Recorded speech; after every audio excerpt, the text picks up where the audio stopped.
helps, isn't it? That's what we want to do. Perhaps next picture. We have a lot of pictures. So, and how we want to do this is to give all these people who are not heard, like the people from Cohort, all the people who are not heard, to give them a voice and the opportunity to act. This is called agency. In the whole regional process. So we're very much in the policy process. We try to change policies pro-poor, or better to say, for people to be no longer poor and be no longer being treated unequally.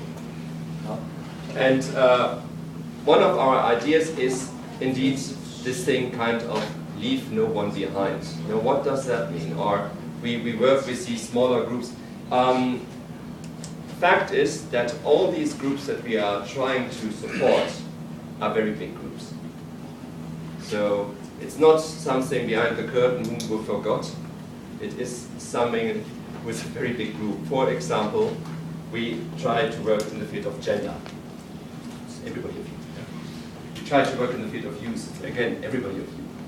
We try to field in the work of farmers, informal cross-border traders. Informal cross-border traders make 30 to 40% of the SADC GDP. So it's not a small group, not all, it's a big majority. We try to work with all the civil society to capacitate them. Yeah? So, in fact, we're working with many majority groups in the whole region. As I said, the miners, there's also cross-border traders, the farmers, etc. So there are a lot of groups which we try to support. So it's not a small thing. Okay. How do we normally work? Now, when you normally work, you should be informed, don't you? Yeah, you're working with the UNISA, so you should be informed. So that's the same as us. We cannot just talk something. Now, so we do our research before we have evidence-based. And then, after, okay, we learn about the problem, and then we see, okay, we need to do research. And then we would start to say, okay, now research, we found out there's a problem here, and there are people affected negatively, and we need to help them.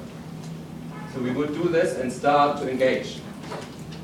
Start to engage with them, and start to getting into workshops. And then, you know, have you ever taken part in a workshop? Yeah. What happens after that workshop? You go home, exactly. Yeah. That is it. Does something else happen after that workshop? No? That's very negative. No. Yeah, perhaps we can say, okay? Right. So we want to go, we normally call workshops talk shops, because you talk about the problem, everybody is aware of the problem, and then you go home. And we want to, what we call, institutionalize the process. That means that it's no longer a one-day workshop, but a continuity of meetings, where all the stakeholders, all the people who are affected or have something to say in this thing, meet continuously. And that ideally leads to a policy change. So that's how we work. Yes, please.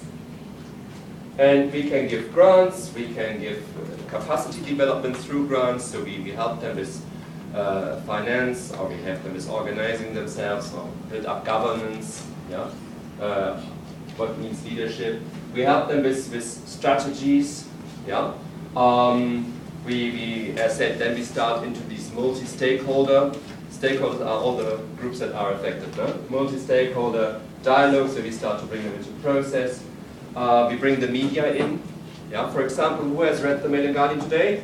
No? No? You should. I'm in there.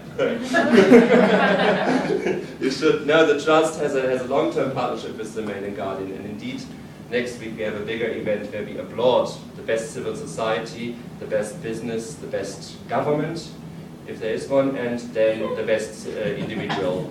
No offense. So we have a long-term, since 2008 or so, we constantly do these award giving for the best, and in between we are allowed to write an article. So we find one today. So we do with the media, I said, we sometimes even start to help them with direct advocacy. So that means we would open the doors for civil society, but also small scale, to discuss with the others. We have very, very good